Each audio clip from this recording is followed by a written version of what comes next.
បាទគ្រប់ជំរាបសួរថ្ងៃហ្នឹងមាន mixer sound crash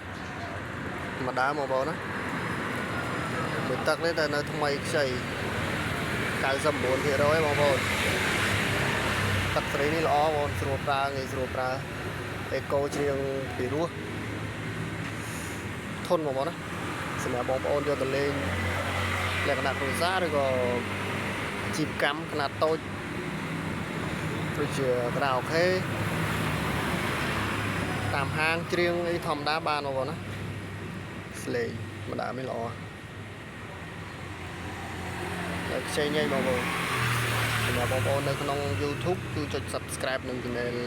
YouTube មួយផង LD Sound ហើយនិង Page LD Sound ដូចគ្នាបងប្អូនណាឈ្មោះដូចគ្នាបងប្អូនគ្រាន់តែចុចចូល Facebook Page ទៅឃើញlink YouTube នៅខាងក្រោម profile បងប្អូនចុច link ចូលទៅចូលដល់ YouTube បងប្អូនសម្រាប់បងប្អូននៅក្នុង YouTube link Facebook នៅក្នុងនៅខាងក្រោម channel YouTube ដូចគ្នាបងប្អូនណាចង់ចុចចូលទៅជួយចុច like page share ម្នាក់មួយផងបងប្អូនឃើញវីដេអូនេះសម្លេងល្អបងប្អូនប្រភេទនេះអែមធ្លាប់ប្រើបងប្អូន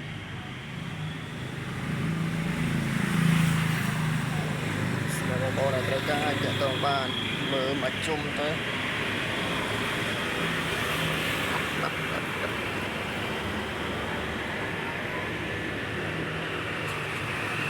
ស្អាតបងប្អូន